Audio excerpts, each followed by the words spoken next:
for the brainiacs, this what we deserve. Go ahead and play it back, you ain't gonna touch me. You not gonna do nothing, you are not above me. I bet you wish you was me, I know it, I know. What is poppin', everybody, and welcome back to another special episode of the Only Friends podcast. Well, you know, I'm here with my only friends, and you know that includes my dude Tortua. I think we have to censor him. I need my own. What are they called? I should have put 2 cents. Maracas, Those yeah, are maracas. yours. Why is he selfishly keeping your Yeah, gift? throw me one. Throw me one. There we go. Wow, Stonehands Lamanna finally Yeah. comes through. There's someone I knew when I was younger Soft named hands, baby. Someone I knew when I was younger named Stone Feet Tony because he couldn't run. Why would you just Stonehands call and him Stone- Fred Flintstone? No, because they're cinder block feet, you know? No, I get it. Flintstones were before Legendary. your time. He definitely got that like nickname in like football, right? Yeah, it was football. My dad. So did Lamanna. Yeah. All nicknames come from Guess who football, gave me bro. that nickname? Berkey. Fucking asshole. Right before he ditched me. Tell me you had good hands. Go ahead. Tell me. I saw him catch Doesn't that. matter, That I was pretty fast. quick. Nobody could fucking catch me. The tortoise was fast back then. He was formerly the hare. This is true. He was also on HGH. Yeah. He was, That probably had something to do with he it. was an enhanced tortoise. It's pretty When great. did you play football the whole way through high school? Oh, yeah. When did you lose 4 your years starting of collegiate, job? too. No. No. Didn't even go to 4 years of Alabama? college. Alabama. I was Alabama's running back. When did you lose the running back position? I know Glenn took over senior year, but did you lose it to Denny prior? They never listen. They know. They You had like no shot literally with never Glenn. gave me a chance. These fucking assholes. You're watching. Listen, Coach. he didn't lose the position. No, he quit. They literally never gave me a shot. They're just like, you're gonna play tight end. I'm like, what? Tight end? I've never played tight end With all the- in my with those life. good hands Like, that he Those has. stone hands of yours? Wait, this is when you Glenn. think they were throwing me the ball? No, they're like, block this guy. This is when like- Glenn came to town, right? Glenn was always in town first. Yeah, Okay. no, listen, that was senior year. Like 100%, he should be the running back. But like, Yeah, he But played like 1 year of junior high year- school ball yeah. and then started a D2 Yeah. Clarion his freshman year. and Dave Coyle, who was a beast, was like the fullback. They gave him like a lot of runs because he was just a beast and from the middle, and smash people. Yeah. But yeah, no, I just Leechburg football, real smash mouth football there. we got our smiles smashed in a lot. Did you play football in high school? No, No, he's a man. pussy. No, we were so bad. We were absolutely atrocious, and I was in my All the big kids didn't play. That's yeah, why we that's sucked. true. That is very Because true. all the big athletic kids were very soft inside, so they didn't want to get hit. I would have And I would then- have signed up immediately if they would have told me I was going to be tight end and would get the ball. I quit when I would turn 13. So he's selfish. That's what. no. Well, kind of. Yes, actually, you're correct. When we played, I don't know what Pee Wee football. Let's call it. Yeah. I don't know what the correct terminology is. I know what I want to say in my head, but I'm not going to. I think it's Pop Warner, right? No, we didn't have no Pop fucking Oh, Warner. hold on. Oh man, I know what he wants to say. He wants to say midget football. Yeah, that's what it was called when we were kids. Pee Wee football. I said Pee Wee, but Oh, yeah. that seems like it's like younger than what we actually were. Like we were 12 and 13. Yeah, it's called Pee Wee football. Anyway, I played when I was 12, and it was me and Michael Shutt. We were the two biggest kids on the team by a long shot. We were both like already 6 foot. I played football. You were 6 foot at 13? Yeah. What? I was like, actually. You stopped growing at 13? Sorry. I did. I stopped growing at 13. So when I was 12, I was like 5'9" or so. And I was like 133 pounds. I remember this because there was a weight limit. It was 128 pounds. And I had to fight to make weight every single Spitting year. in a cup. You're and still shit. lanky as fuck. I mean, if you're 5'9", 133. No, I was still chubby at that point. Wow. But then I grew like 3 inches over the year, and I was gonna try. They bumped the weight up that year to like 131, and I basically grew 3 inches and didn't put on very much weight. So I was like 135 to 138 ish, and I thought I could make weight. But I'll never forget. Cap shows up at my house with a playbook, and he hands me the playbook for left tackle. and I just handed it right back to him. Right. Yeah. You said fuck that. No I'm shot. out. So Shut was our center and I was our left tackle, and I was just like, this is insane. Like, we obviously didn't throw the ball ever.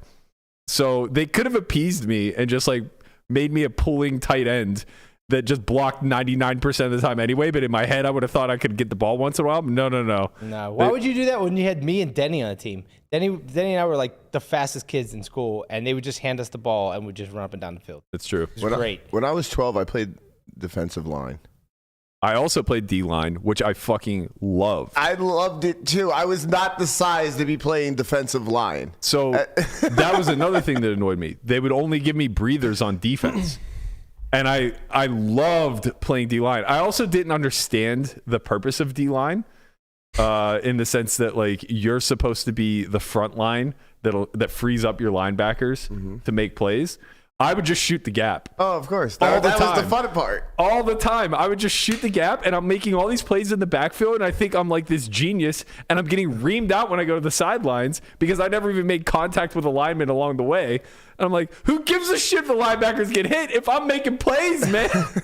God, I'll never forget when Berkey and Gumby quit, because they were like, you know, big athletic kids. We wanted them on our team, right? And they're like, you guys suck, because we weren't good. We played for the Kiski Valley Lancers. Oh, yeah. We were bad. Gumby should have quit, too. He should have been quarterback, He did but quit. instead they put him on tight end. Right. Oh, yeah, and he because never Sean got the... being quarterback was a bad thing. No, but like Gumby had fucking a rocket arm, but also he just never got the ball. So, like, these guys quit, and they're like, you guys suck. You're going to lose every game anyways. So they show up to the first game. By halftime, we're winning like 35-0. And I'll never forget it, running into the locker room, and they all showed up because they thought they were going to show up and we were going to get killed. We and were they're there all for there support. just like, right, yeah, bull fucking shit. And I just remember just like looking at them in the stands, just like going like this, like, yeah, what do you want now, you fucking assholes? Oh, man. And I think we went like 8-1 that year. I was just about to say it was the only game they won. we crushed it that year. Man, I know it's going to come to a very big surprise to everyone, but I was terrified to play defense.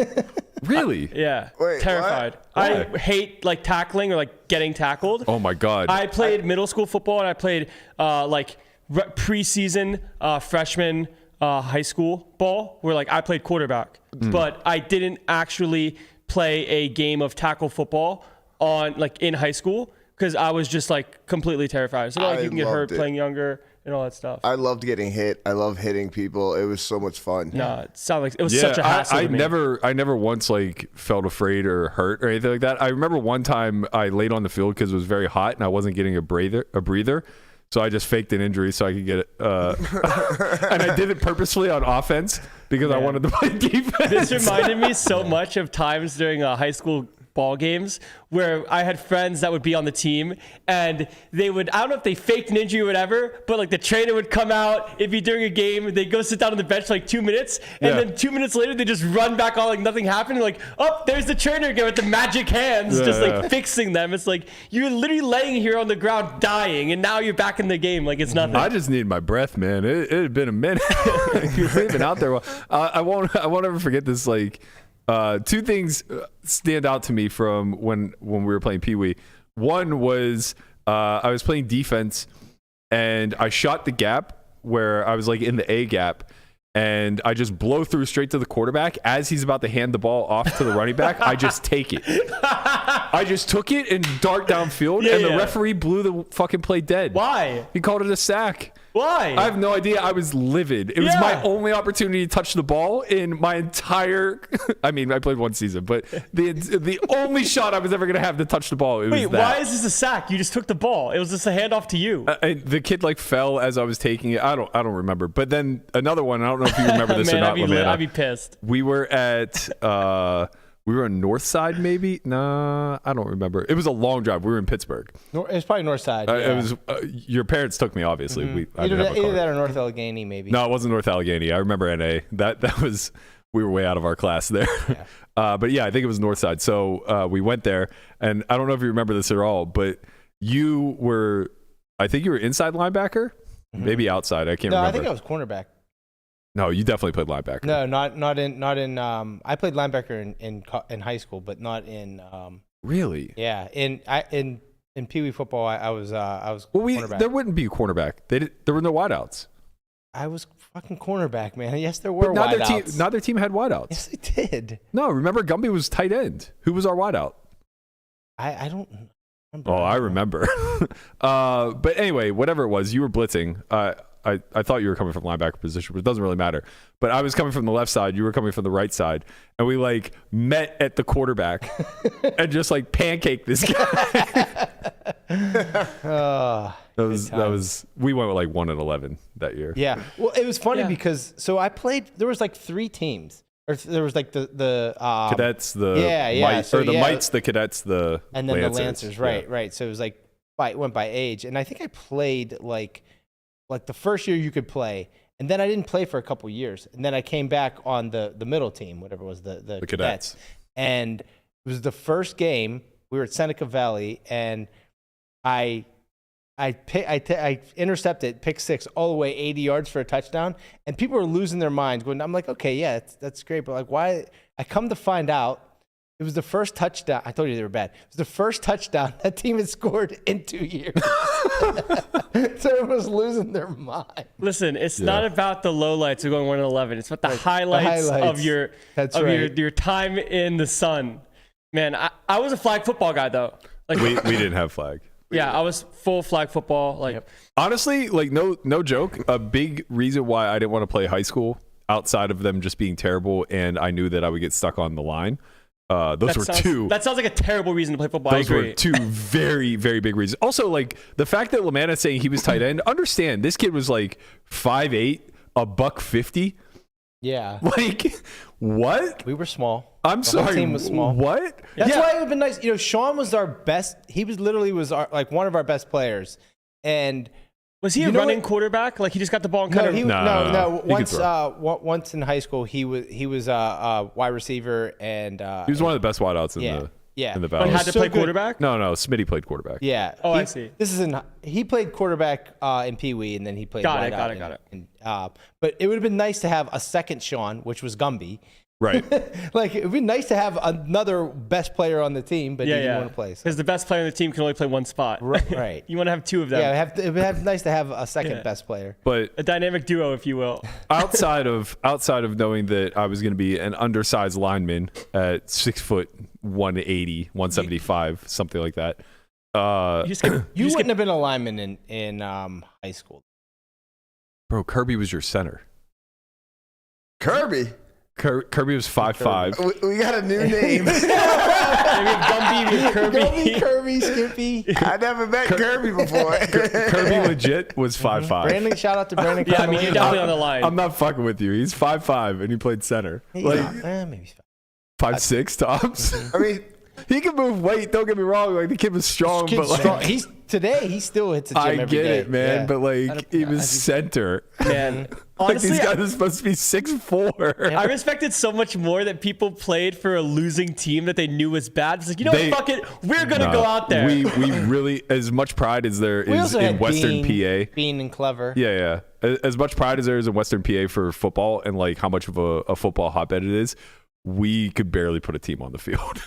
Yeah. Well, that's because we only had 50 people in our grade. In a graduating class. Yeah. Right, yeah. Yeah, so you kind of had numbers stacked against you. But anyway, a big reason why I didn't want to play outside of those factors. Like if they had told me like, hey, there's a chance you might get the ball and you might play these positions. There's a chance. I would have waited a little bit. But like the culture was so fucked up. Like even baseball, I was terrified going into my freshman year because of the initiation practices. And like the seniors my freshman year were assholes. Yeah. Cool, look, I'm looking at you. I know we're good now, but like you were a prick. He knows it. And like football was 10 times worse. Yeah. And it wasn't like it was just a senior freshman type of thing. Like Andrezi, who I'm really cool with, was like one of the guys I was most afraid of in high school because he was just so unrelenting with the initiation process. Yes, of course. And it's like I knew in football it was just going to be 1,000 times worse. And I didn't love the game nearly as much as I did baseball. It was like, all right, man, I'll get pissed on. I'll get my underwear ripped. I'll deal with all this stuff for baseball. But like, I'm not about to get beat down every single day in practice and then have to go in the locker room and deal with all this shit after the fact. There's a lot. Brian, it wasn't that bad. He's blocked out the trauma. Isn't it amazing that Conrad throws me a maraca, and then we have a 20-minute conversation about days of yore. It is Yeah, I didn't know how that started. I knew it was my to me, and he fault. called me Stan Hansen. Listen, Brian, Yeah. repression is a survival tactic. Yo, I gotta say this. This made me laugh hard. We're off on our rant, and somebody writes in the chat. Doug wrapped up his crypto controversy. Doug wrapped up in his crypto controversy. Wait, no, I thought it was a weight loss bet. Well, he did have a weight loss bet. And a crypto controversy. Oh shit! All right, well look at that. Brad Elwin is on watch. Eric made the hugest punt in American televised history for $2 million, and we're talking about Pee Wee football. Listen, It's a 90-minute show, man. We get to the shits when we get to the shit. Yes. Yeah. Right. It made me laugh. I had to, give some spotlight. We're just Right. having our cup of coffee. The shits come after Listen, the fact, whoever said that, don't think it's not in the back of my mind that that's what happened. Guys, just to wrap up this conversation, if you had to guess, Lamanna, what were you running the 40 in? 4.2 flat. No, I'm kidding. I think I ran it like a 4.5, 4.6. Okay. Really? Okay. Yeah, I was Holy fast. shit. That's actually Yeah. pretty quick. Man, That could be total bullshit. I don't remember. I mean, 4.6 is Maybe fucking 4.8. I don't know. fast, dude. It was under 5 for sure. There's a big difference Yeah. between 4.6 and 4.8. There is, yeah. It was under 5 for sure. Yeah, I would be pretty confident Glenn ran at least a 4.6. Yeah. Fast tortoise. My introduction to Pee Wee football was Lamanna trying to recruit me, show me his game highlight films, Oh man. and they were So he said, you should play because look at this. they were highlights, man. The kid was running he was scooting around, but the best part for me anyway was he broke off like an 80-yard run. Oh, no. And then as he got I to was the goal hoping line, we could just, skirt past this. There's no avoiding Wait a it. minute. as he got like near the goal line, like right around the 5, he just like trips and falls face forward. Wait, It's on film somewhere. Do you still have this film? Honestly, I don't. we I gotta don't know talk to where- Chico and Mary. Yeah, we gotta get Once these again, things it's not followed about up. the 80 yards. It's about the 5 that you tripped. That's right. No, I gave him his There flowers. was a He's fat divot. There was a skinny, man. divot in the and it's film. high school, so when you fall, you're just down. No, it wasn't high school, but yeah, those are the rules. Right. Yeah. It's not like if you don't get touched because No, you I could couldn't just just roll into yeah, the you end could have zone. rolled in, but no. No, down by Wow. contact. We if really you will. should set up flag football at some point. You keep saying that. I but, know like, it's my job, and Yeah. You I'm started sorry. in the chat, and I don't even think Yeah, you wrote that's one because thing in it. travel started happening. There was poker It's in not Florida. just that, man. No, it's like also you hard to can't get tweet together. out to a bunch of down bad poker players I who realize can this barely now.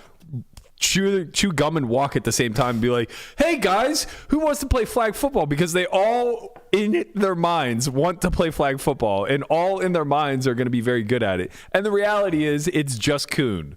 It's literally just Jason Koon. Koon and That's the Foxen. only person. Yeah, Foxen. Those are the only two people we Yeah. can recruit to Like- this endeavor. Like, do you think I want to go out there and blow my knee out? No. I think that we should just like Sounds one awful. random morning, night before, just put out a tweet and then we go play. No, that sounds terrible. Tweeting, no, you have to curate. Yeah, you have You to. actually have to yeah. be pretty No. selective. Yeah, in- but you don't in- tell them where you're going.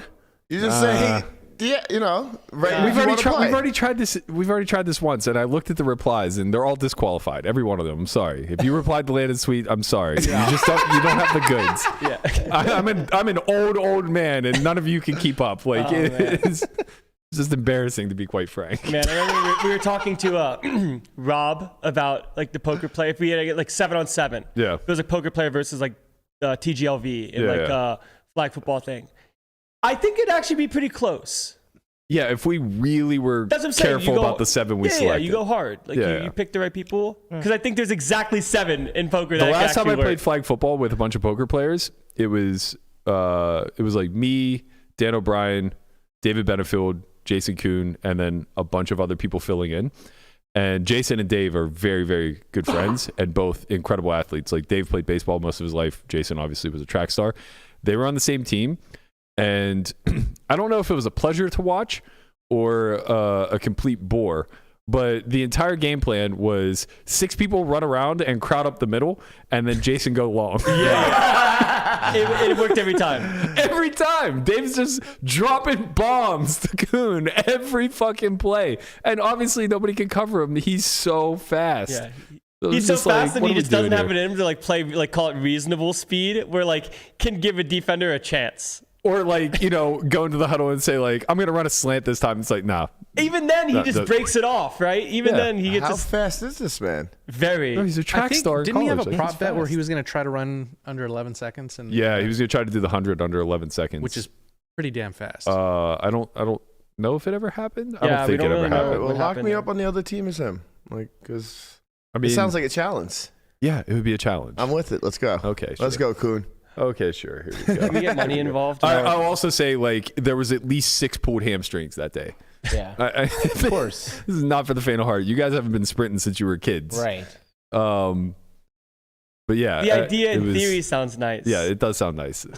We have to what needs to happen is the summer comes for the World Series. Everybody starts playing basketball at UNLV. Once they get a few runs in and get a little loose, then we pick a nice 107-degree day Holy where shit. I haven't played basketball where in so everybody's ready to fucking run. long. Man, I've never played sports since actually lifting weights. Well, I've been a speaking of skeleton. basketball and dunking, nonetheless, did you know it was All-Star Weekend? I didn't until Twitter told me. Yeah. I was honestly, I was way too engulfed in poker this weekend. Yeah. By the way, shout out to all the streams out there.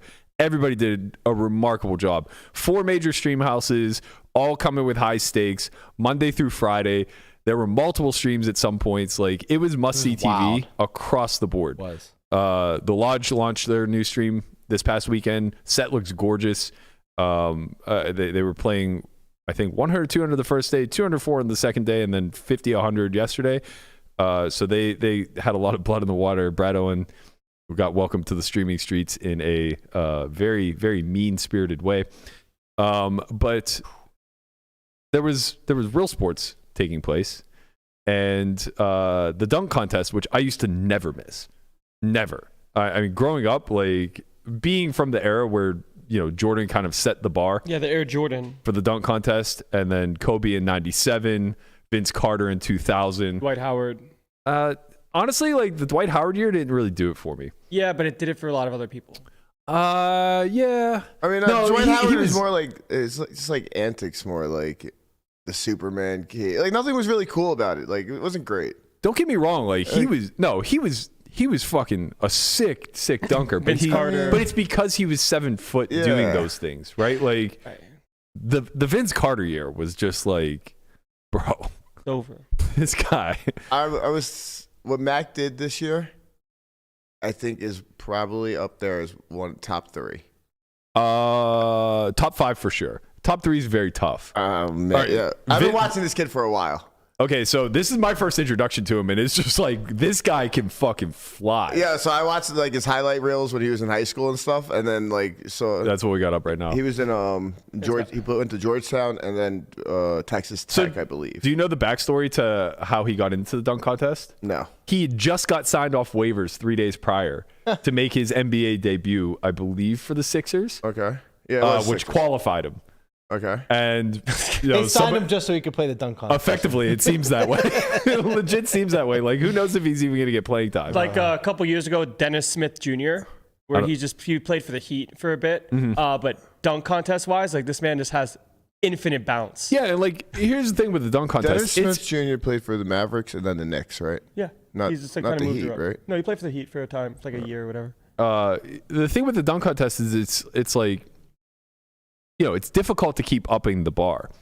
When we look all the way back to like the Jordan competition, it was revolutionary. It was him, Muggsy, Dominique. Like, they were just high flyers, Yeah, right? like free throw line is always going to be iconic. Yeah. And it was like, it was a combination between, like, Dominique was just power, right? Like, he was just coming in with the fucking windmills and the 2-hand double clutches and, you know, just trying to rip the rim down. Clyde and- was in the mix too. Clyde Drexler? Yeah, Clyde was in there. Just Yeah, I do vaguely people. remember. Did he make the finals the second time Jordan I think won? so. Yeah. Okay, yeah, I think you're right. He was kind of a high flyer too. But like back then, it was just about getting big air, you know, because it was brand new. The competition hadn't been a thing. Like the dunking culture in and of itself was just still pretty practical, right? Fast forward to like Kobe's year and then Vince Carter. And like they just elevated the bar to a whole new level. To a point where, like, I think, you know, kind of shook LeBron a little. He was like, I don't know, man. I don't know Yeah, if I he's could never do-" done it. No, I know, Yeah, which is crazy. It is crazy. So those three stand out to me for sure, right? Maybe 4 if you talk about the 2 years that Jordan competed. Those 4 stand out. It's really tough not to have at least 3 of those be in the top 5. And then I think like for you, because like that was your era, right? Because for me, Aaron Gordon had a bunch of Aaron Gordon W's. might be number 1. Zach Levine had a bunch of W's. That's literally the number 1 year for me, I think. so. Before we show this year's, that was going to be my follow up. I think that the best dunk competition we've seen in recent years is this one right here between Zach Levine and Aaron Gordon. This is 2.5 minutes of the greatest show on earth. It really is. I mean, Look at this. bro, this is mediocre. Just keep watching. We're just gonna let it run. He jumps over the mascot and puts the ball under his ass. All right, look at this. That's insane. Hold on, that's not even the one. None of them are the one, bro. They're all 50s. They just go back and forth. They go back and forth like 8 dunks each. God, that's right from the foul line. Yeah, he catches an oop from the foul line. Right here. Oh no, that wasn't even it. But that's absolutely insane. Imagine timing that. No, No, he's I spinning. mean, we're like people talk about. I can't remember what's his name. Was it Ham that like blew out the candle on the backboard? Like, who gives a shit, man? These guys are windmilling the ball through their like. This is a circus act. Right. This one. This is easily like one of the. I mean, and the thing is that they were so equal as competitors too. So they make it look so easy. They make it look so easy. It's not easy. Right. No, it's not easy. It's like this is a true display of athleticism and not just gimmicks, you know? Right. Yeah. This is like if gymnasts could dunk. Yeah. I mean, he did a windmill from the foul line. Come on, bro. This was an absurd. There is literally a logo at Nike that's iconic forever of a man just jumping from the foul line. All he did was jump and dunk. This guy just did a windmill with ease. Like he had another 2 feet. You're not lying. That's actually hilarious. It's really, it's very remarkable what like the human being can do. I mean, Like, okay. They're so fluid. They're just so smooth with it all. with that being said, like I think this was definitely the first year, the number 1 year, and This was definitely the best 2-man dunk off. I think for Mac's performance was a top 3, but I don't think the dunk contest overall was up there. Yo, come on. I don't think it's top 3. I'll agree with you with top 5. Like we'll get to those highlights soon. Because I think like some of the stuff he's able to do, he looks like an and 1 star. He looks like an alien. Man, some of these are just sick. But yeah, I mean, if like we go back throughout the course of history, it's like I don't know if Vince Carter's could ever be touched. Like Vince Carter's a legendary. I'm sorry, man. Like for the time, for the era. For the Just in general, for even. the time, I think that one was number 1.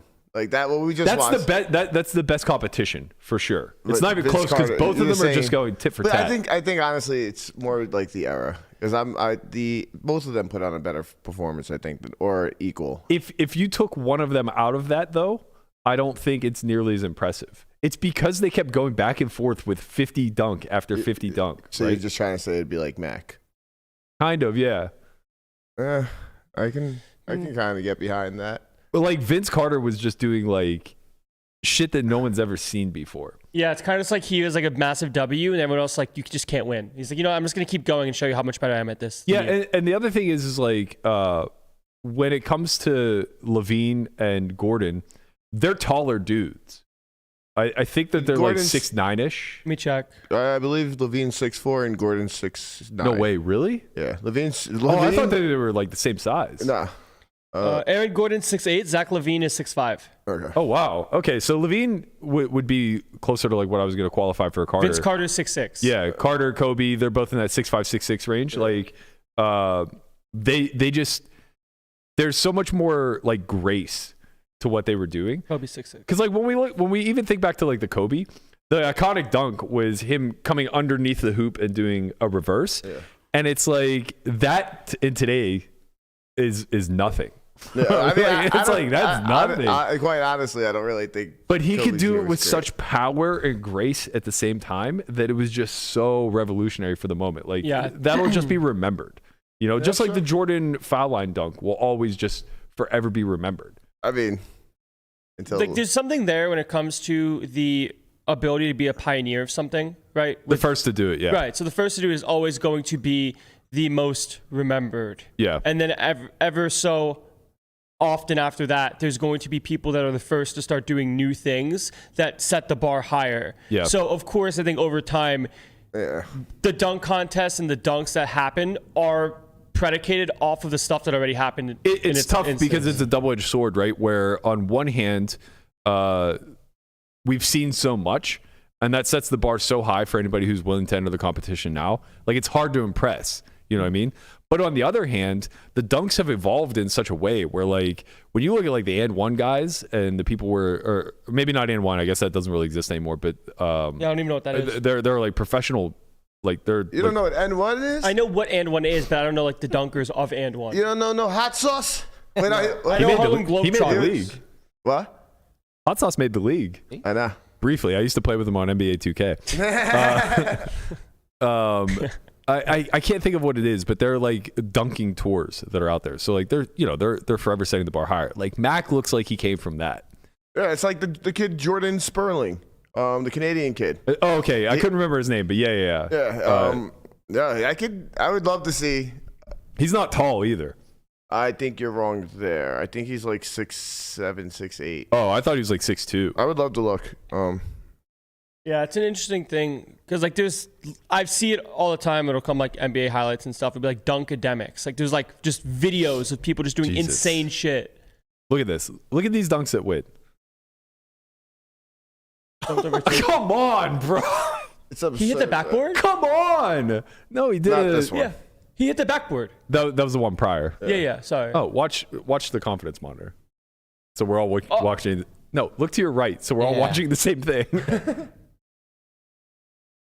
Yeah, he clutched This on is that the one, Double too. pump here? Come on, Like, man. it's so funny because at first look, it looks like nothing. And then you look back and you realize he double pumps the ball. Yeah. And How? his head is at the rim. It's absurd, dude. How tall is he? I don't know. I don't. Again, I would guess not very. I think he's a guard. Hold I would on. say 6'3". Look, here's the last one. I saw Here. He's 6'2". 6'3". Yeah, I would have guessed he's not tall. Yeah, I saw. See? He hit him with the VC. It shouldn't be. Over. It shouldn't be a problem at all for you, Landon, to dunk. He's only 6'2". I saw Evan Fournier. He plays for He used to play for the Magic. yeah, he's played for Magic, Knicks, whatever. He's all over the place. He tweeted, "I don't want to be the one to do this, but was that real? Was that a 540?" Yes. Yes, of course. Yes.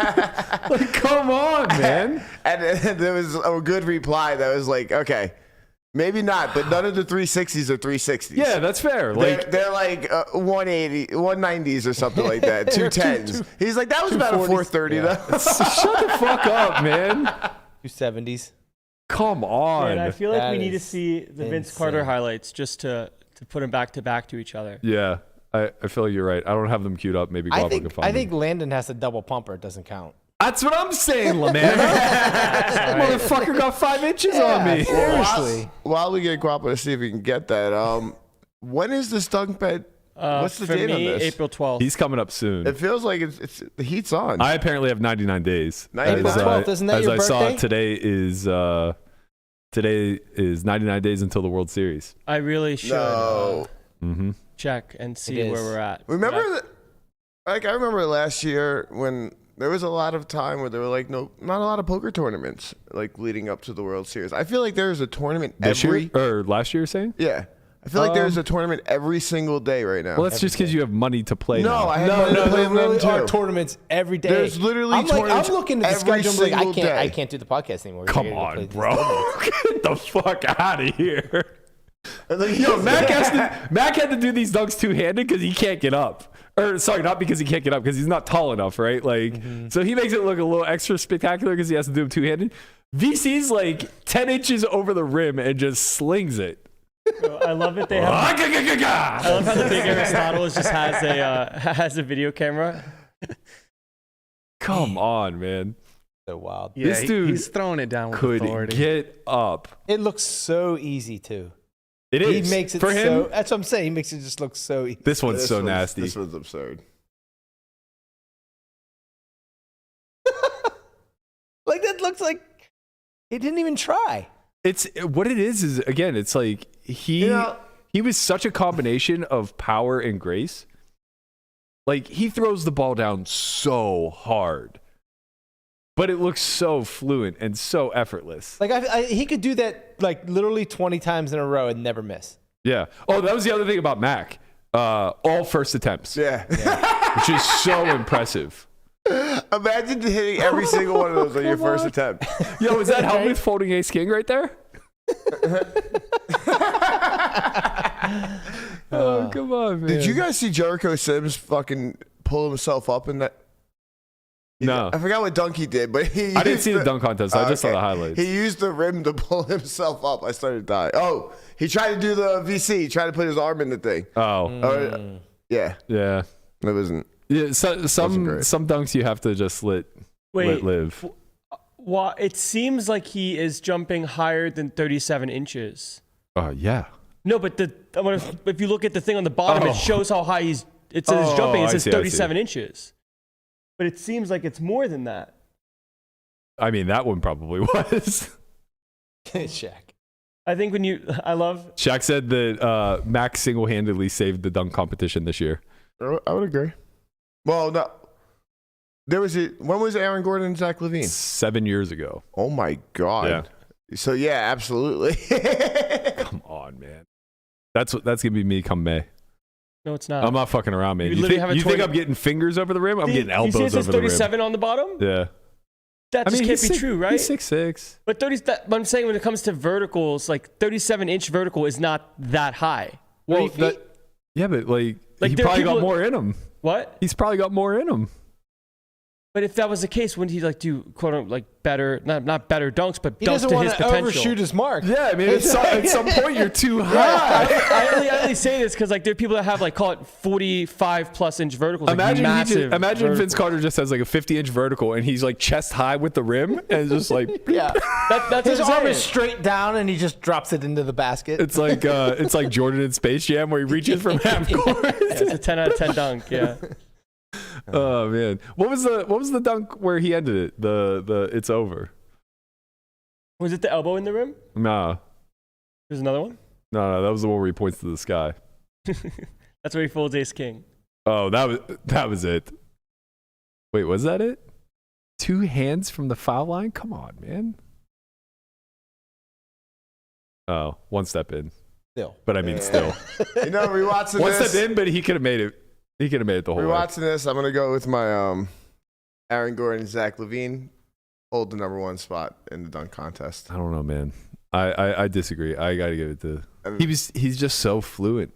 He was definitely so fluent, but what those kids did was something else. I think there's a difference between call it performance-based dunk contest and individual performance dunk contest. Like you're saying, the back and forth made it so much better to watch. It was the best dunk competition of all time. Right. Listen, I'm saying that either Aaron's number 1 or Zach's number 1, one or the other. And I'm saying that if you put the 3 of them at their prime in the arena, in the Thunderdome, and had them play horse, VC wins that competition every time.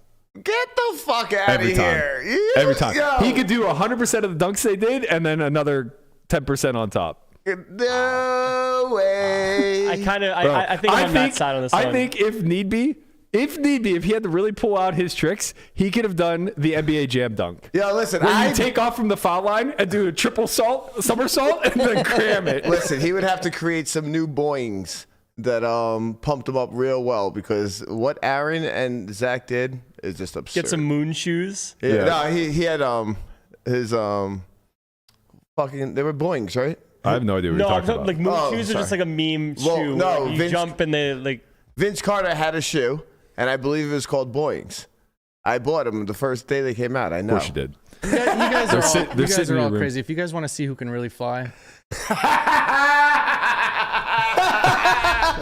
All right, so it was Valentine's Day last week, and we went out to this indoor skydiving place. And Conrad, first time, huh? Well, I've been skydiving before. It's fun. You never been in the I've never been in fake this skydiving. in this thing, right? So Let's see how you do.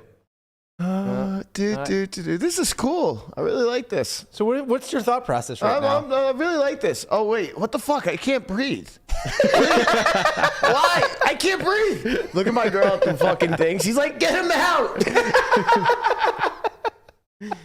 Yeah, I really I lost it. There was just like a moment. It was like I just can't breathe, and I just started like swimming to get out. I was like, I didn't know what to do. It was pretty weird. I wish I had one with the face mask. I went in open face. I can't do that. You had to release control. It was weird. Well, I'm normally fine in that like situation until like ski lifts. I might be just getting old or something. I don't know. Is this what happens? Like I can't go on ski lifts anymore. I can't go skydiving anymore. I did the indoor skydiving. I'm terrified of heights, by the way, but I've done the indoor skydiving, and I imagine it actually feels absolutely nothing like skydiving at all, because you're being propelled up instead of.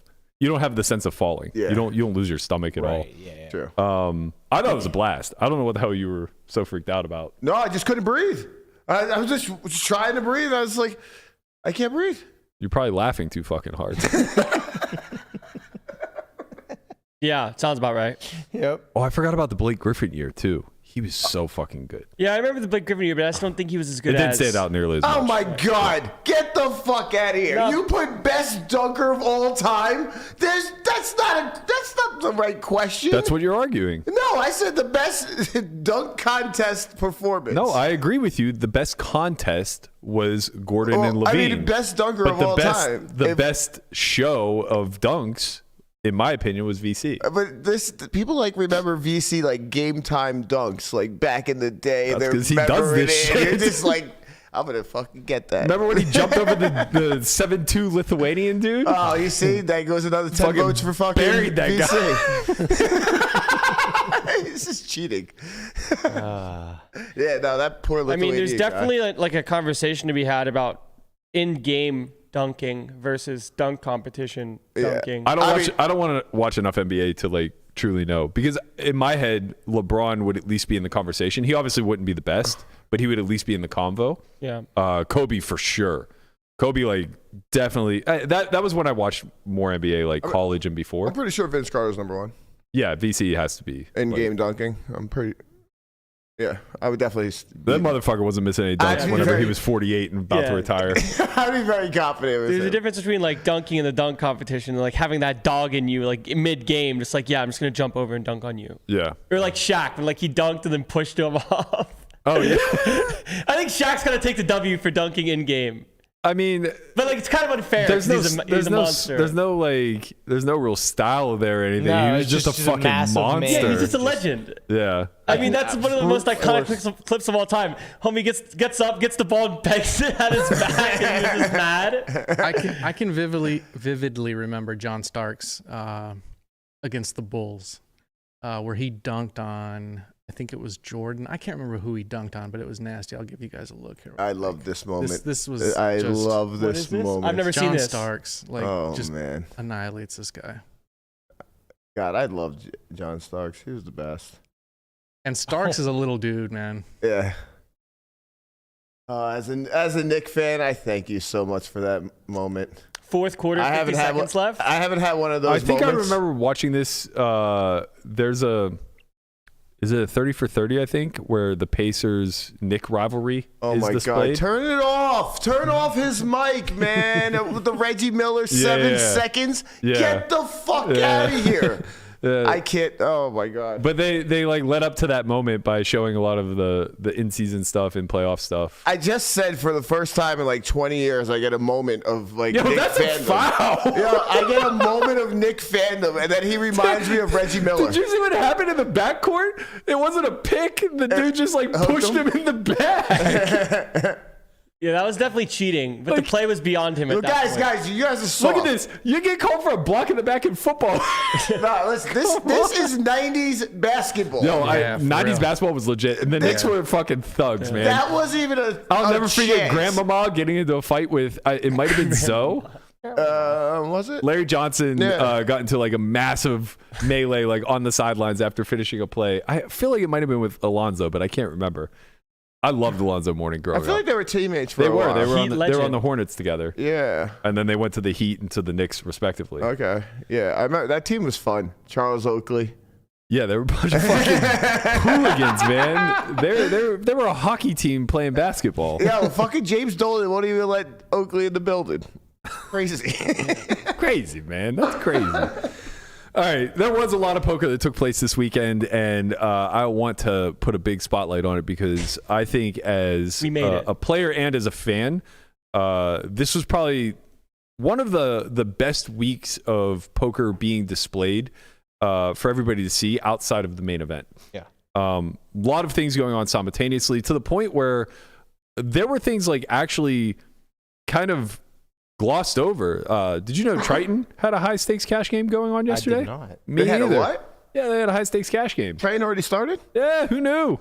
Actually, I don't even think it started. I think it's just the cash games right now because EPT Paris is still going on. Okay, yeah. Big shout out to Brewer finally breaking out of the bubbling streak. Yeah, but poor Brewer. It's literally the fucking smallest 25K he's played in probably like 3 years. How many people were in it? I don't know. It's like 340.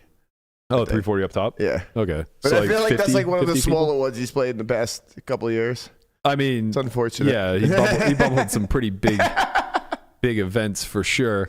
But yeah, so EPT Paris is taking place right now, and the shine is kind of taken off of that, well, which kind of makes sense, right? Like they're coming off the Bahamas, which was this massive spectacle of an EPT. It had all the shine. There wasn't really anything else going on at the same time.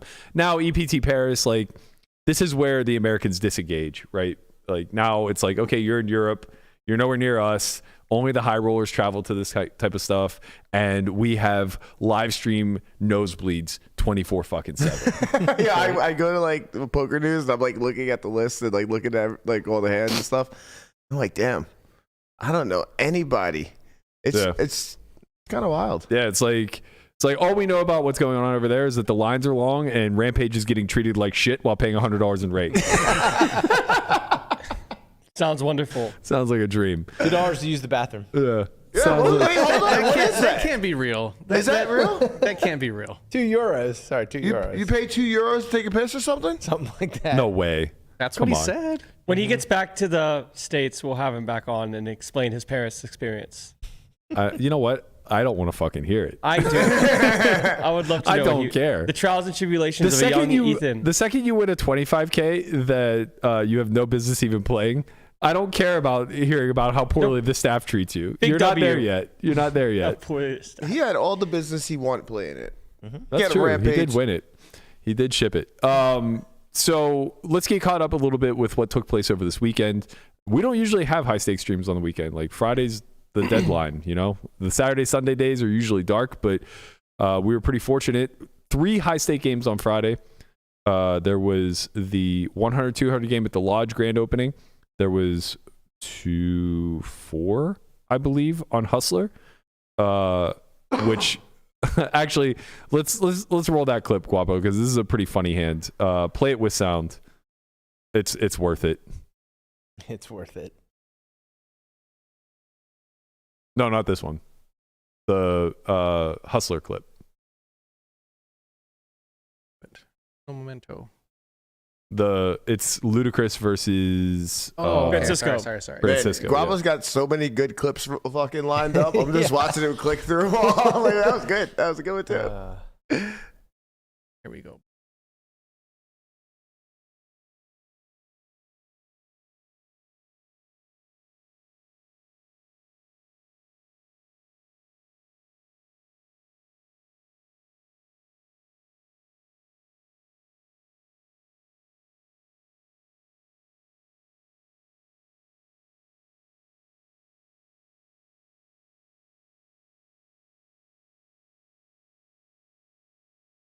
They said no audio. With no audio, it doesn't matter. It's not even a reasonable clip. Okay.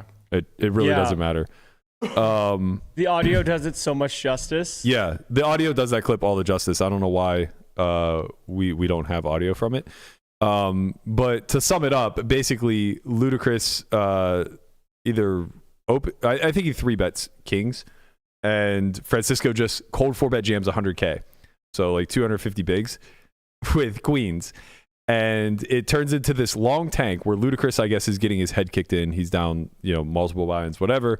And he's just like belaboring the point that he knows Francisco has aces. And Blank Check Ben is needling him, going like, you don't really have kings, you don't really care. And for whatever reason, like he just refuses to show his hand. But he's like, I have fucking kings. He tanks for 4+ minutes. And he's just bemoaning the fact that he knows Francisco has aces and he can't believe how unlucky he is. Yada, yada, yada, and all this other stuff. And Francisco starts going like, I don't have aces. And he goes, shut the fuck up. And he's like, I'm just saying, I don't have aces. I don't care. I don't have aces. I don't have aces. And finally, like Luda Chris, after like bemoaning it, just flicks in the call, right? And he goes, I have queens. And he turns away. So like here he's telling Blank Check Ben, like, leave me alone. Like, don't fucking needle me here. And he turns away. He's like, don't look. And now we're about to see the actual run out here, which is hilarious to say the least. This sounds fucking horrible. Oh my god, the king comes turn. Totally clean flop, no big deal. We're in really good shape. 89-11. Now, king. Look at him. He's so fucking tilted. Oh, God, He's that's so so tilted. gross. Oh my Just god. drills it on the turn. Francisco lets him hear about it. He turns around. He's like, I knew it. I just knew it. I knew it was going to happen. Ships him the stack, right? And basically, like, prior to calling off, was like, that's it. Like, I'm done if I lose this. Immediately reloads for another 100K. Oh, man. Wait, so you're trying to tell me no king came on the river? No king came on the river. He got absolutely faced in that hand. All right. Was very funny. But hardly the biggest pot played this weekend, and hardly the most interesting cash game. It's definitely fun though. It was fun. It was a lot of fun. The shut the fuck up, like we cannot express how many shut the fuck ups were said to Francisco about how he doesn't have aces. Yeah. He beat him in the pot. It's like, all right, Right, stop yeah. fucking talking. I'm done. And then he just fucking peels a coin. He's like, see, I don't care. Of course the queen's coming. This really game was is gold. fucking brutal. I love it. Oh my It God. really was absolute gold. But the real stakes, let's call it, because they were gambling for millions, was the no gamble, no future cash of the Titans. And Sick name, actually. It kind of is. It kind of is. You got to give him credit. Yeah. So we prefaced this on Friday before the stream started that it was going to be exciting. We made some predictions. Very close, by the way. The lines we set were very close. I think I lost. We're not even sure which bet we made, but I think I lost regardless because the lines were set at 1.2 for the biggest winner. I took over. And I took the under. And 1.5 people busting out was the over-under. And I took over. And I took the under to that, too. It ended up being 2. It's 50 push-ups. I was a very, very big... I don't want to say a favorite, but like I was doing really well up until the last 2 hours, I guess, of the session, where Rob got cooled off pretty bad. And that's then, where all the blood's gonna be. Yeah, but Robo didn't win that much, and that was kind of what I was counting on. He had a runaway lead. Just shut it down, kind of. I mean, there was like a spot where he had kings and it had gone like raise 3-bet, and I think the 3-bet was to like 100. It was like a 4-bet to 110K. Oh yeah. Sorry, Antonius it was had raised jacks. 3-bet. He folded jacks on a 10 high board. No, it was all No, that's pre. a different spot. All pre. This one is a pre-flop where Antonius cold 4s jacks and Robl 5-bets that's kings to right. 300. Huge. Yeah. And Landon's like, that's way too big. And I go, well, you have to understand, his hand may as well be turned over. Mm-hmm. Like, he probably just folds ace-king in this exact same scenario because it doesn't really, like, there's no EV to gain. Mm-hmm. It's already a 0 EV hand to begin with, and now you're risking the 600,000 on the side, Right. which is absolutely meaningless, or meaningful, rather. So this hand becomes meaningless. It's like he literally only has kings and aces. Mm-hmm. So you just go big and try to play an all-in pot versus something inferior, you know? And that was kind of like what I had expected to have happen. What's he going to do if he gets jammed on? Does he fold? No. I mean, at that point, like, he's committed. Antonius only had like $1 million, $1.1 million. I'm sorry. I mean, maybe he folds. I don't know. What hand are we talking? Robl cold 5-bet kings. Okay. So like 300K. I think Antonius was probably like $1 million behind or total. It was a cold 5-bet. Yeah. It wasn't cold. It was he was in the straddle. He opened. He got 4-bet, and then No. I'm pretty sure Robl 3-bet, and then got 4-bet That's by what I thought, Antonius, too. and then he 5-bet. Regardless, it doesn't matter. Well, it kind of matters. Robl was in position. I know that for a fact. Yes, Robl was in position. I agree with that. I think he was the straddle. And I think Antonius was actually the 3-better, and Marcus was the cold 4. Well, Marcus didn't cold 4. Antonius cold 4 jacks, for sure. Okay. Anyways. Then Marcus was the 3. Marcus had ace jack in the hand, and he put in either a 3rd or 4th bet. Yeah, I think it was a 3rd. Yeah, he put in a 3rd. I think Robl raised, Darkest 3-bet, Antonius cold 4, Robl 5. Yeah. Okay. Anyways. Yeah, but I mean, if he gets jammed on, does he fold? probably not. But like, Probably not. Depends. If like he still holds a sizable lead, then yeah, ICM wise, he probably does fold. But like if sacrificing that pot puts him in Antonius like close, then probably not. Because Antonius is incentivized to gamble. yeah, do we think that the ICM factor is good or bad for the game as a whole? I thought it was great. I thought that fun. this was awesome. I thought it was a really fun strategic addition.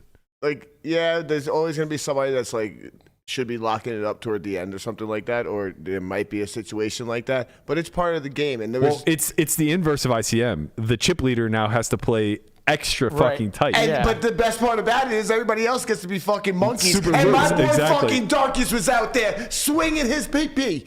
Yo.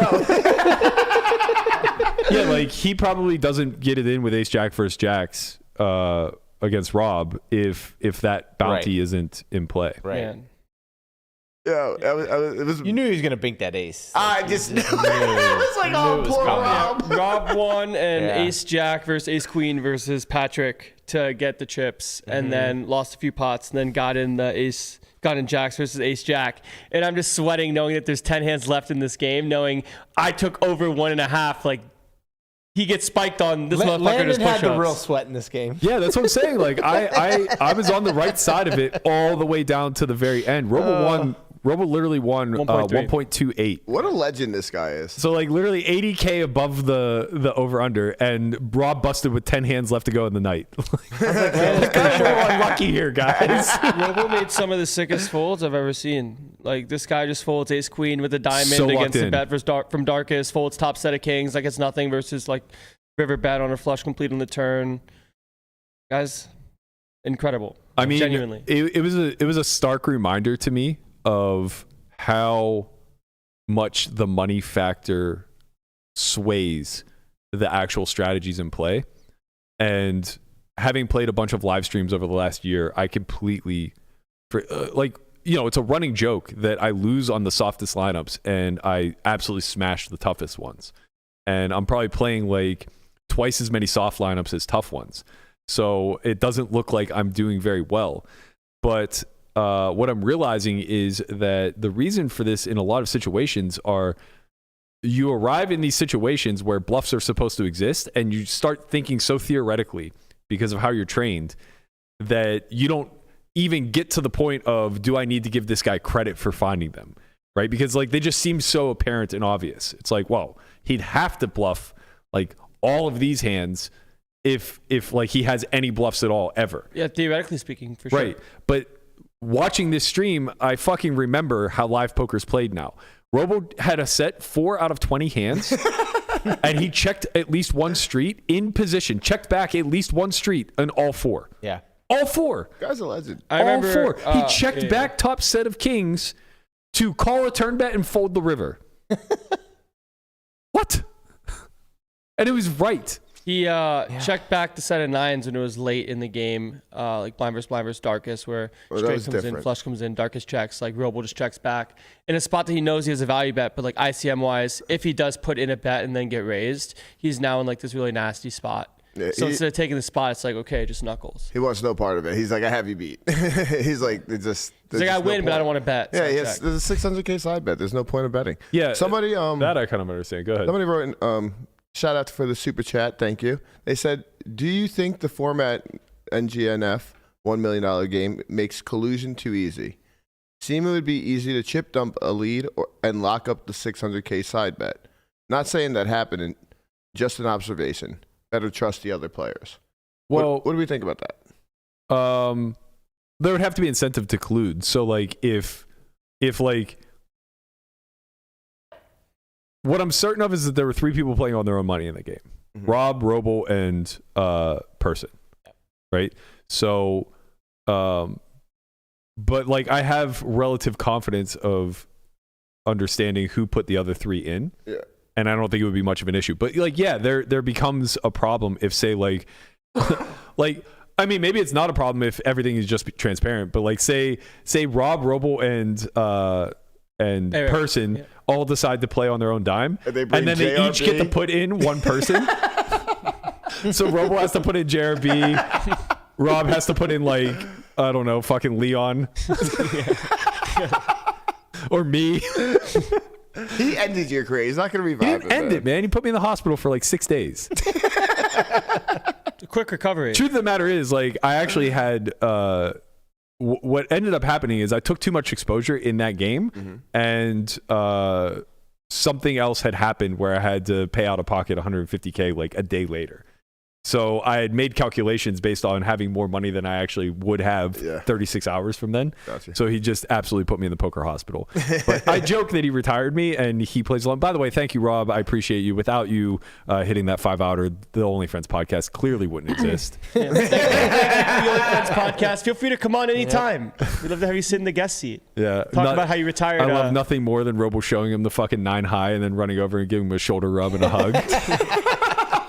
That was classic. He's like, yesterday on the stream, he's just like, I just want to know who the fuck made it a gift. What kind of person does this? And they fucking tagged me in it too.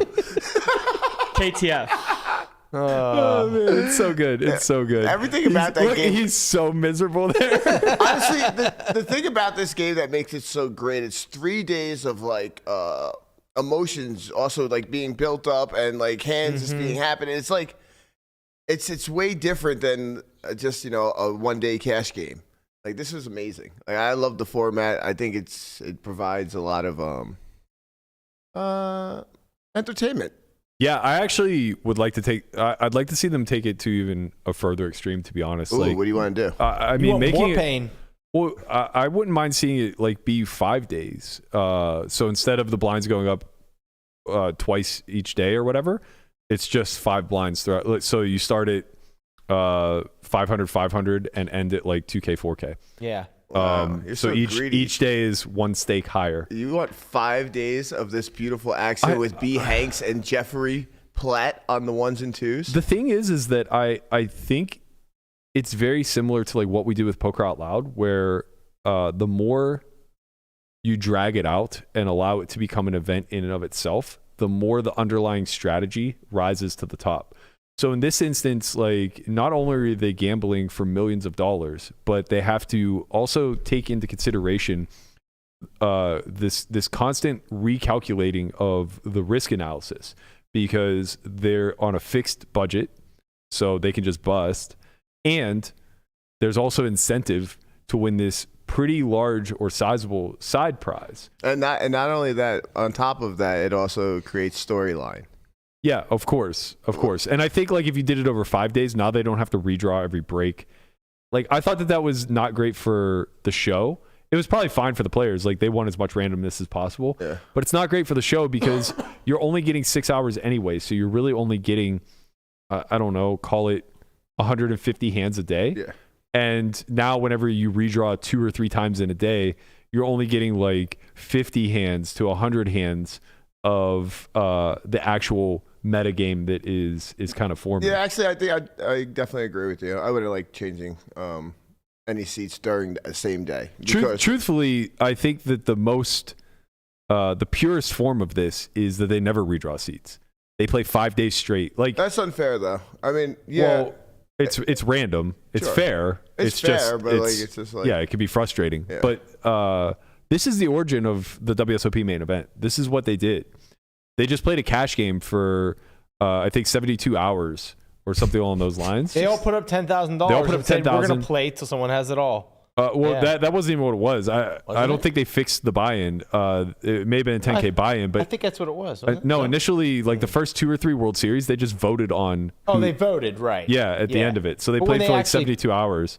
Wait, they played for 72 hours. It was a fixed amount of time, not a fixed amount of money. They played for 72 hours, then they voted who played the best. Yes. Oh, okay. I thought they just voted who. I think like Johnny Moss was like voted. I didn't realize the world they champion. actually played. And then they all played a cash game. And then at the end of it, regardless of what happened, they said, "Who do you guys think who played the best poker?" And that's who won this event, even if they lost. Yeah. Was there money involved in that? No. Oh, it was just like the first title. World Series bracelet. Yeah. Okay. That's iconic. Yeah, it would never happen in today's game because everybody would just vote for themselves. Well, I'm sure there's a stipulation that you couldn't vote for yourself, Right. but still, I mean, having the democracy to be like, you know what? Yeah, he kind of played really fucking good. He got unlucky. It was a really small pool back then. So like, there was the people that were willing to battle it out probably had a ton of respect amongst one another. Sure. And they probably had a hierarchy in their mind of like, well, Johnny Moss is the fucking GOAT right now. He won a couple times, right? I think he won the first 2 maybe. And then it actually became a tournament format where Doyle won back to back. So you could argue that he was at the time the best poker player in the common era. I mean, yeah, bro, there might have been like a dozen poker players in the world. Right. But they all just agreed that this guy was the best one. Yeah. Pretty cool. Yeah. Yeah. Get a bracelet. Yeah. Can't happen now, obviously, because of scale. But anyway, I think that the format was absolutely phenomenal. Like, so engaging. The stakes are so fucking big. And obviously, by the time they got to the 2K, 4K, like now nobody is really safe.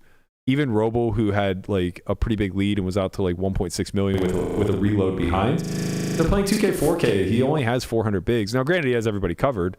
But like, Patrick wins a few pots and now all of a sudden like they're pretty close. It got real close for a second. Yeah. Right? It was like only like 100 or 200K off. Yeah, you're sweating the side bet, you're sweating the winners and losers, but there was a big flip at the bottom too. Darkest came in as the big loser after 2 days. And what ultimately ends up happening is Persson comes in even going into day 3 and is the first to bust in the largest cash game pot in history. What happened was exactly what we predicted was going to happen. Yeah. We're like, he's either going to win it or just lose. Yeah, he was for sure boom or bust. I think we actually have that video. This pot is fucking insane. This is such a Persson pot, by the way. As somebody who's had the opportunity to play with him and watch him a fair amount, he is just obsessed with putting in a lot of fucking money when he has equity. Yeah. And he had no equity. Do we have sound playing? No, I'm not getting any audio from desktop. Oh, okay. That's fine. That's actually better. We can just talk it over. Yeah. Highly unfortunate to put in any money and have 0%. Yeah, so these hands were getting a little weird because some of the guys were just kind of like opening to insane amounts. So in this particular spot, we see it's 1K, 2K. Persson opens to 7K, which actually I think is probably a decent strategy for him and Rob. They want to up the variance. So like choosing these larger sizes, probably not that bad.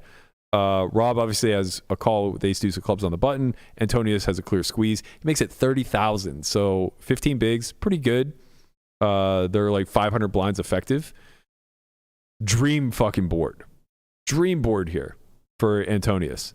I think he leads small.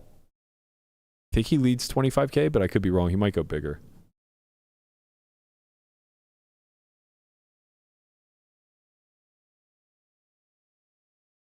Oh, no, he goes 35. 35? Oh, no, it's 25.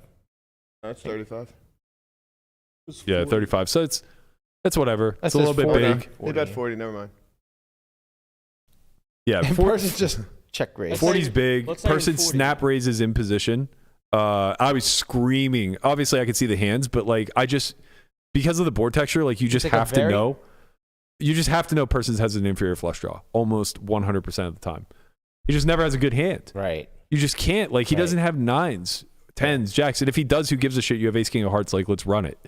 So like I'm screaming for Patrick the 3-bet. He finds the literal click. Raises 110K more. It was an absolute click. So it went 140 to 250. And then just buries the fucking dream to end the hand. Yeah. And I was like, oh, fuck. Like, you cripple the board now. You know he has an inferior flush draw. Maybe you just check and hope that, like, sometimes he bluffs or sometimes the river's just a heart.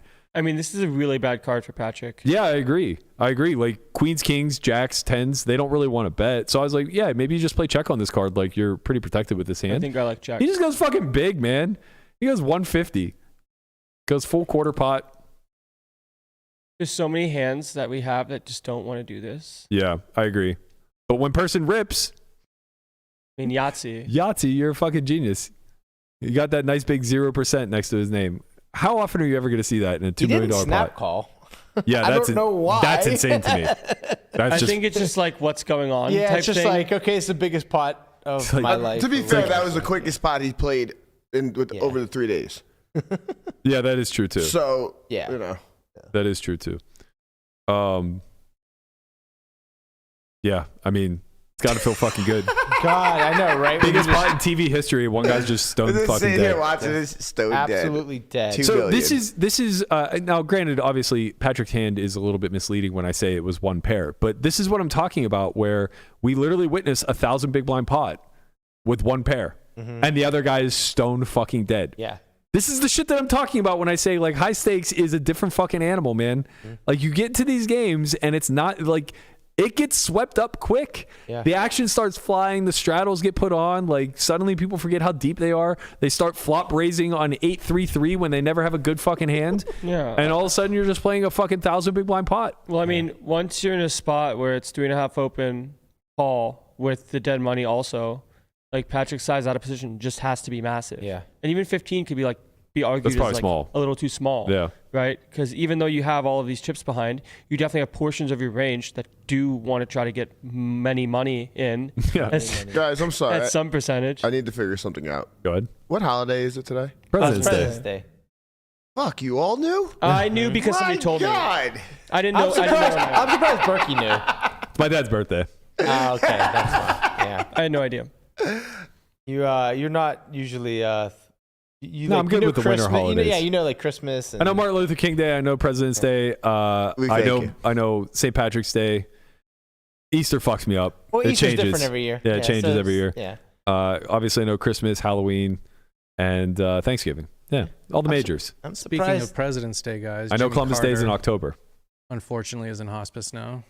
Oh, Jimmy Carter? Yeah. yeah, I Yeah, saw that is that. He unfortunate. had a good run though. 98? 98 years old, Yep. right? 98. Mhm. I think I saw a post yesterday that said it must have been sometime last year that 97-year-old President Carter was still working Habitat for Humanity. Humanity. It was Yeah. like they're building houses. Mm-hmm.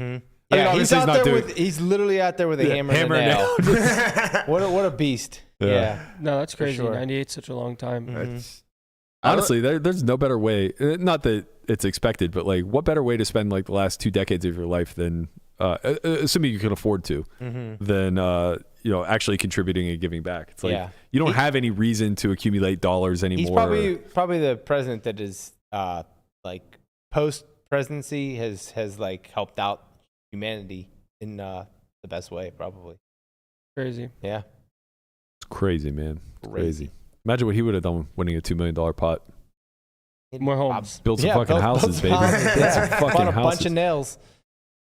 So, I believe that's the biggest pot ever played on any sort of live stream. American pot, they said. I think ever. Oh, they were. I mean, PokerGo was saying I American know that they pot, were so- qualifying, right? but that's because They like weren't, maybe they weren't fully sure. That's why they didn't want to say it. The other big pot was Triton, between it was Triton, and it was between Koon and Kane Callis, I think. Is that right? Or was it Koon and someone else? I know Koon played like at least a $1.5 million pot with 6-5 of hearts versus somebody else, but I thought he and Kane Callis where one of them had ace queen, the other one had sixes, I think. Am I right? Oh, Let me ace queen and check. tens. That's right. This for- 1.3 no one, It was okay 1.8 million euros. euros. Okay, so that's still bigger. Yeah. So it was 50K less than the pot that was played, or sorry, I guess it was like 100K less than the pot that Patrick won, but it was in euros. Right. So it's And at the time, yeah. euros. I was going to probably- say, today's day and age, it might be the biggest pot played. Well, it still. So if you was take what the biggest euros pot. are now, Yeah. it might be- Fair. yeah. But that, I mean, at the time, it was, Either way, they rival one another. If you just go to the straight big blind amount, the one that Patrick played was slightly larger in big blinds. They were both playing 2K4. Well, actually, it was way larger because they were playing 1K, 2K, whereas the Jason hand was 2K, 4K. But yeah, we saw record breaking pots yesterday. The $1.9 million pot. I believe there were 2 other pots that were over $1 million. Darkest one, $1.3 million pot. I think? The Aces versus Queens. Yeah. That was, yes, roughly 1.3. So I came into the stream late yesterday. I saw that Marcus had made a comeback. That was the hand. It was Yeah, Aces versus Queens. Then he won Ace Jack versus Jacks. Yeah. But, I saw the Ace Jack versus Jack. Let's just not. He was out there, He didn't miss a spot yesterday. Oh, no, let's not put that past him. I'm not gonna. Marcus didn't miss a 3-bet spot at all yesterday. Yeah, I mean, his just overall card distribution and his spots were so much more fruitful yesterday. Yeah. Like, they were harder to miss. Let's put it that way. Good to see after losing 4 straight stand-up 5 games. straight. 5 straight. And- Is that a real thing? Like, has Yeah. that happened? Yeah, and he had queens on the 5th one and lost to Person's Jack 10 off on Jack X, where Person just bet, and he somehow found a fold on the river, like being buried and knowing he's about to lose his 5th stand-up game. He still found a disciplined fold, which was crazy. Yeah. But he didn't lose this last stand-up game because Rob gave him a walk. But the irony was he had Ace Jack of Diamonds in the straddle.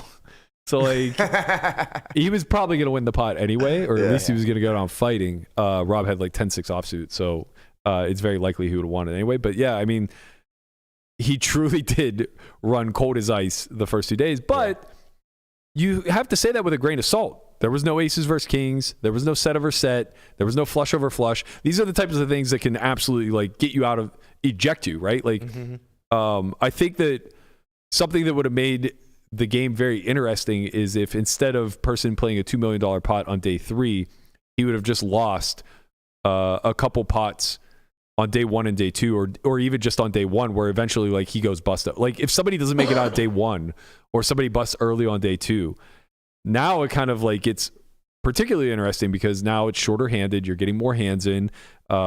Somebody has a massive lead for the side bet, but there's a lot of fucking play left, and the stakes are going to rise a ton. One person gets very strategic, and 4 or 5 people, start gunslinging. I will say, if I could implement one suggestion, it would be that straddles are limited in some sense. Why? I think it's against the spirit of the format to constantly just raise the stakes to a point where everybody's just like 100 big blinds I agree. when it's all set. Basically just put such importance on the final 3 hours that it makes the duration of the 3 days less important. And we all watched because it was the first time doing it. I kind of agree with you. But yeah, if they ran it back and told me that day 1's going to be 500, I just might not watch. Right? Even though I should, because 500 is a big fucking game. Maybe more straddles early too, or something. Like I think I don't know. I love the last 3 hours. I think the issue, because like let's say they change the straddle number from 4K to, let's just call it like blow it out of proportion, 20K, 50K. Yeah. Right now, chip lead doesn't matter as much and just gets handcuffed because it's way too likely that you win or lose a pot that changes so much. I think that from the production side, the thought process is like, oh, we want it to be like a final table where chips are exchanging hands and big hands are being played. But the truth of the matter is, what you put together was a beautiful kind of purist form of No Limit Hold'em, where they're giga deep the whole way through. A lot of fun. But are on the restricted bankroll of having case money on the table, right? And those two elements, I think, are fascinating and create a lot of really interesting, big, nuanced spots that both the casual fan and the nerd are absolutely going to love. What do you think about if somebody busts both of the like excess money, they're allowed to still play but not be able to win the extra money from the side bet? Because that's what people are saying about Eric. When Eric busted, they're like, oh, let him back in. But it's because Eric busted. If Robo had busted, nobody would have fucking offered him an all-out branch. I mean, I probably would be against it. I think it takes. I love this format. One thing I do want to say about what you just said, though, I would want to elevate the first 2 days as opposed to. I don't think so, man. Losing the last 3 hours. I don't think so. Do you think the first 2 days were like dull? No, not at all, really. But the way it's either you're basically either saying bring down the last 3 hours. Well, it was originally scheduled to be 1K, 2K with a 4K ante, and I would much rather see that. Yeah, the thing is... But instead, they played 1K, 2K, 4K with a 4K ante, and now Antonius, who's within striking distance, is opening 5X from every position. Yes, and I think that's kind of cool, though. Like, I think that brings, like, a whole nother atmosphere to it, because, like, it just... Kind of. It's fucking weird. It's not weird. It's kind of whaley. And that's okay. It's okay to like have whaley, but like just let them open 5X for the normal 2K blind. Right? Like what I'm basically getting at is like I wouldn't want to see the field get so leveled. I'm using Patrick as the example because he was the one within striking distance. But if we put like Andy Beal in the lineup and he just can't really compete, but he's willing to be in the arena and try his hardest, right? By allowing the blinds to escalate so much that deep stack play gets all but taken away and the person who has the most chips is in protection mode, what you ultimately have are just a bunch of short stacks getting the money all in until we're like three-handed or heads up. Yes, but if we don't do that, then what's the aim is not, in my opinion, the aim is to not eliminate people based off of variance. If people are going to get eliminated, it's because you want to see like well-crafted large pots come to be. Or something like what happened between Eric and Patrick. So here's the thing I want to push back for that is because, like, you want the excitement at the end, like the last 3 hours. Like, if somebody's like, Robl had that lead yesterday, right?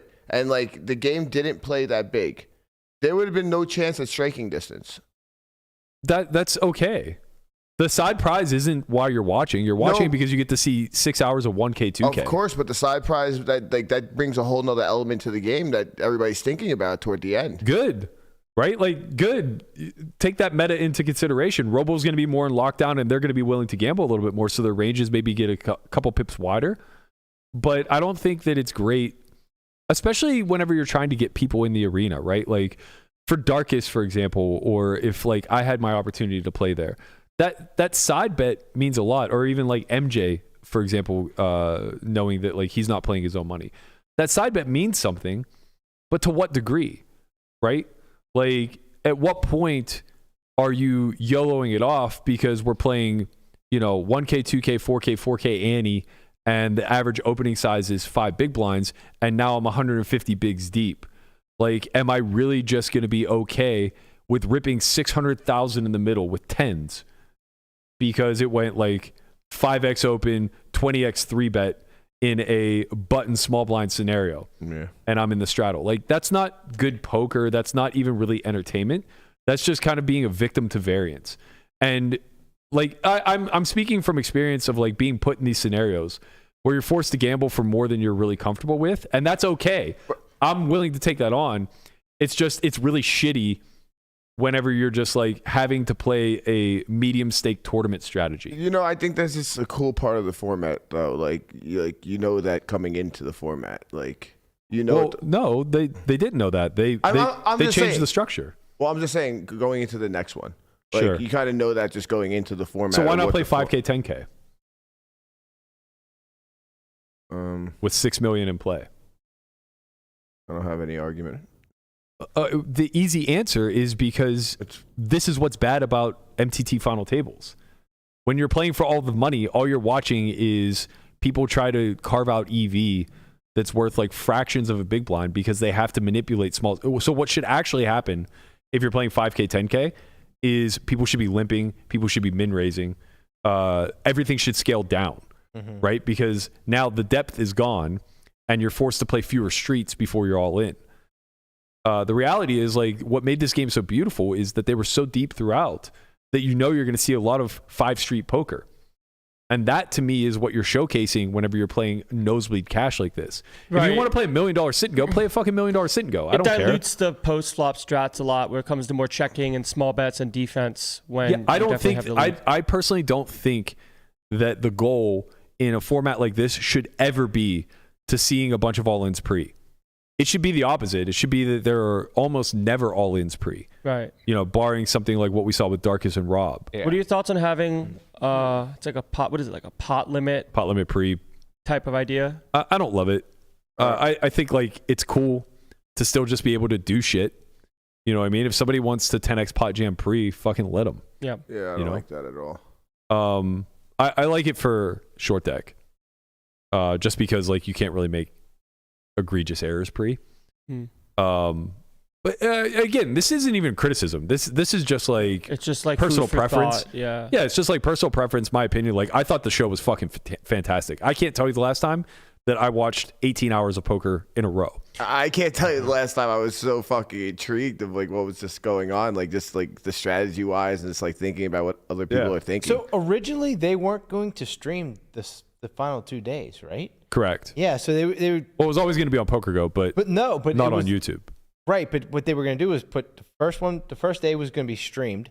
Then the next 2 days they were going to film it and edit it and put it out later. No, they're doing that anyway. I know they're doing that, but that's what they originally were going to do. They weren't even going to stream it on Poker Go, and then they decided to just live stream the whole thing, with day 3 being behind the paywall. Are you certain of that? I'm almost positive because I was so surprised because that's what they kept saying. They're like, you know, this is gonna be we're gonna film it and then we're gonna clip it out and we're gonna try to get it to you as soon as possible and we're gonna just give you all the best parts of it.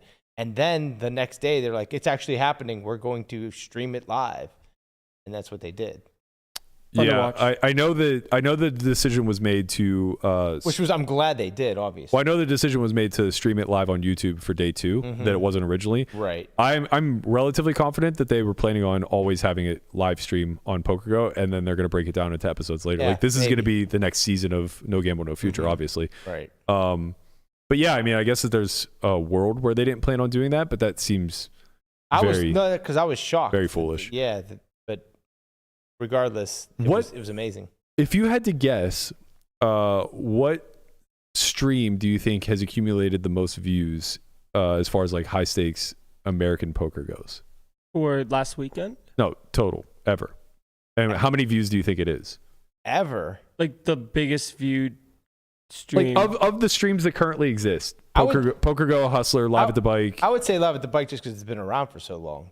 But in the last, years, their archives don't even exist anymore. You forget that they didn't keep their stuff on YouTube. They put it behind a paywall. Right. I mean, it would seem like Hustler just has like murdered it with but I'm W's. guessing it's not. So if you can think about it, like what stream do you think it was and how many views do you think it was? It was the Botez Mr. Beast Tell Me stream. It was not. That's second. Wow. How many views do you think that one got? That one got like 2.5 million? No, 1.2. Really? Oh, I misunderstood what you were asking. I thought you meant like which house gets the most total. Yeah, no. Right. You That's mean what I what thought, too. exact stream? What was the most viewed stream in history? Jack Forehand? No, that one only has 500,000 views. Really? Or 600K. It's like half of or maybe 700K. That's because everyone just watched the one hand on. I was shocked. I thought for sure that was going to be it. So is it the Juan Ivy? Yeah, it was the one that I played. Dwan, Ivy, me, Garrett, Lucky. Yeah. And it was 1.5 million. Oh, wow. That number was so low in my mind. I thought, like, we talked about it on Friday. We were like, how many views do you think this will get on YouTube? Because the stream was going to be on Friday. I'm like, with these stakes and these players, like with PokerDo's production and everything else, like million easy, minimum million. Now I think it might be like 500K. That's weird. That's wild. It really is. I can't believe it's only 1.5 million. The poker streaming market's a lot more capped than I think we realize. Wow. You know what the biggest video of all time is? Not from a stream, just from, I don't know if it's all time, but from WPT, because I was looking because they have some old stuff. Yeah. They have this one video, Legends of Poker Final Table, a year ago. They got 17 million. But it's probably from like 2008. Yeah. That's insane. 17 million. So like there you go. That's the big disparity. So a produced WPT final table of Legends where, probably if I had to take a guess, it's from early 2000s and Chino Ream fucking won it. Is that true? I don't know. Oh. Chino's chip leading the fucking circuit right now. Of course he is. He's due for a big event. But like that produced final table with a poker OG from the early 2000s, got 17 million views. The most watched high stakes live stream of all time, where, I mean, granted, the biggest winner I think was like 400 or 500K, so not even that much. But, you know, name recognition, Ivy, Durd, Garrett, etc., only 1.5. And this stream that we just watched, where they played, you know, upwards of 2K, 4K, millions of dollars on the table, has to be the most money ever on a table for sure. Yeah. At least in America, 6 million on the table, give or take. I think the reason might be because of the stream duration, because it's just 8-hour live stream, and maybe the algorithm doesn't pick up on it as well.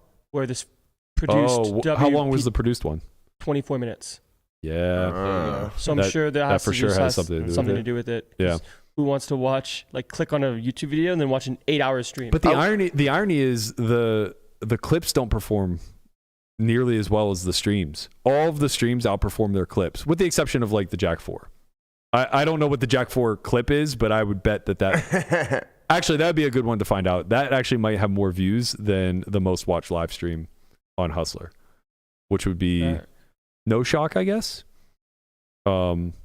Yeah, if that one's not over 2 million, I guess I would be more surprised. No, it's not. The most insane hero call in poker history from Hustler Casino Live has 800K views. Wow. That was 4 months ago already. I wonder if there's a lot of those like that have like 600. Doug also made a video 4 months ago about it. Got 450. Doug also made a new evidence video that got 870. Yeah. Right. So when it comes to totaling up all the stuff and content around it, sure. I'm sure it gets close. But individually, but it's all about, like, you know, where can we rank in the grand scheme of things, right? Like, at some point, you know what? Real quick, sorry, just gotta give a shout out to my boy. The biggest video ever created from poker, I think, and it's not even poker, but it's when Joey made the Conor McGregor Khabib video. Yeah. That got 25 million. Oh, I thought it was like 32. 25 million 4 years ago. What was his fight one? That is. Look up his fight video. That he is. did. That's That is the talking fight. about. No, the inside the casino fight. Oh. Yeah, less. Way less. Way less? Yeah, Yeah. way less. But Definitely it's- 7 figures. I think it's just, and that video is 25 minutes long, and it has to do something, I'm sure, with the algorithm retention, like what's popping, like legitimately. Yeah. Also, like, WPT is like a 24/7 channel, Right. and Where you know, poker's just so niche, dude. Did you guys watch any of the lodge this weekend? I caught a couple highlight hands. Yeah, So I much only stuff saw- going on, dude. I just saw, like, Brad I Owen only saw getting some wrecked. highlights too, but somebody wrote in the chat that we missed that if we did not watch it, and I also heard from other people. Oh, that I saw popping. one of the recreationals just torture fucking Brad Owen. Oh, he just ruined the Jack 10 nines. No, the 10-7.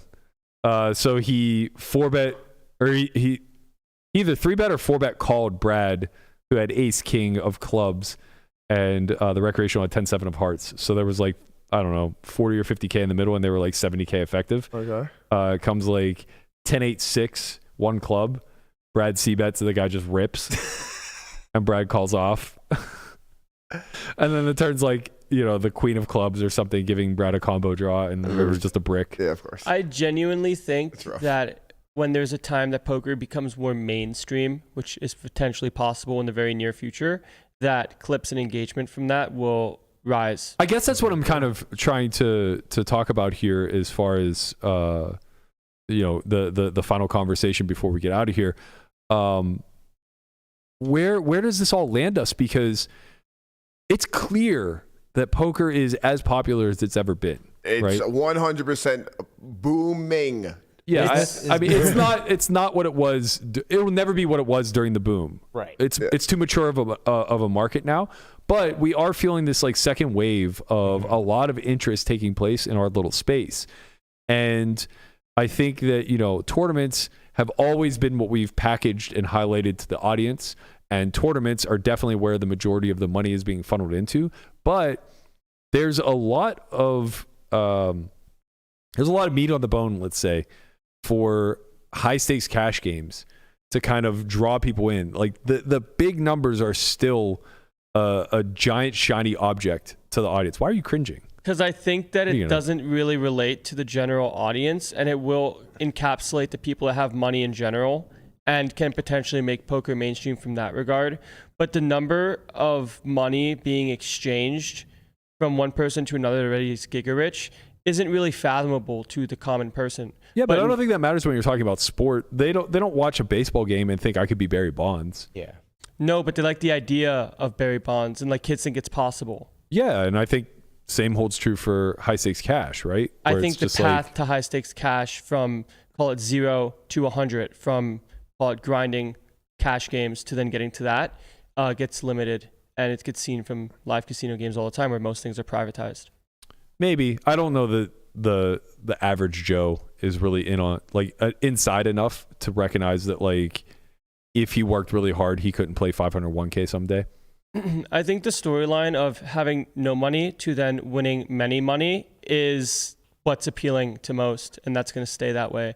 I think that cash games definitely bring eyes to the market, but I don't think people look at high stakes cash anymore in the same way that it used to from high stakes poker and poker after dark, where I genuinely thought a couple years ago, like, oh, that could definitely be me.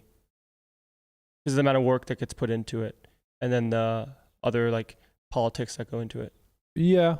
That's always been the case, though. You've just gained inside information. Yeah, that's the only reason your opinion changed. Mm-hmm. Like, if you were just part of the audience still, you'd still have that same Like, you think in 2007 it was easy to just get on Poker After Dark? Like, anybody could do it? No, I actually had this conversation with someone. They're like, it's always been this way. Yeah.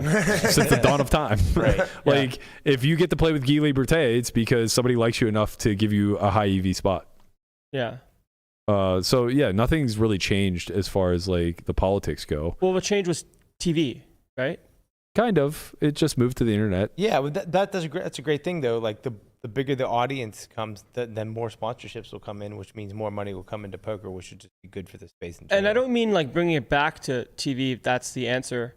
But when it comes to numbers, obviously, more people have eyes on it from the TV, general populace-wise, versus intentionally trying to find a niche Well, that's stream. what I guess I'm getting at, is, like, with this clear new interest that we have, and with there being more content available than ever,